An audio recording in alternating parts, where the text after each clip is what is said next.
The Douglas County Sheriff's Office with a warning for you tonight. Debris from Thursday's tornado could create opportunities for looting. First Alert 6's Philip Katafamo spoke with the DCSO about their approach to keeping things calm after the storm.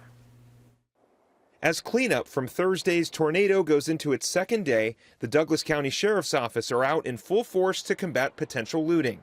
Deputies are patrolling affected areas to keep people away from where they shouldn't be. If somebody is coming in, they'll see the sheriff's cruiser multiple times while they're there. Hopefully that'll be enough to deter them. This crime of opportunity can happen at any time, day or night. Criminals rummage through debris looking for anything they can get their hands on. Anything of value. You know, there could be clothes scattered around, wood, metal, you name it. Anything can be of value to somebody else. The Sheriff's Office implemented a similar plan following last year's tornado in Elkhorn. We did 100% ID checks. If people lived in these neighborhoods that were affected there last year, they had their driver's license, they gave us their address and so forth, so we could verify who they were and what their purpose there was. Anybody else that did not live there, they were not allowed to come into the neighborhood. While deputies patrol, there are ways residents can protect their valuables. Hang no trespassing signs around your property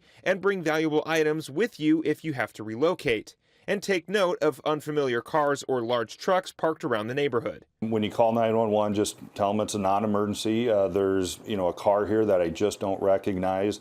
We'll come and investigate it. Captain Peterson says if you see something, say something. In Bennington, I'm Philip Katafamo, First Alert 6. Captain Peterson also says the Sheriff's Office could conduct similar patrols after future disasters.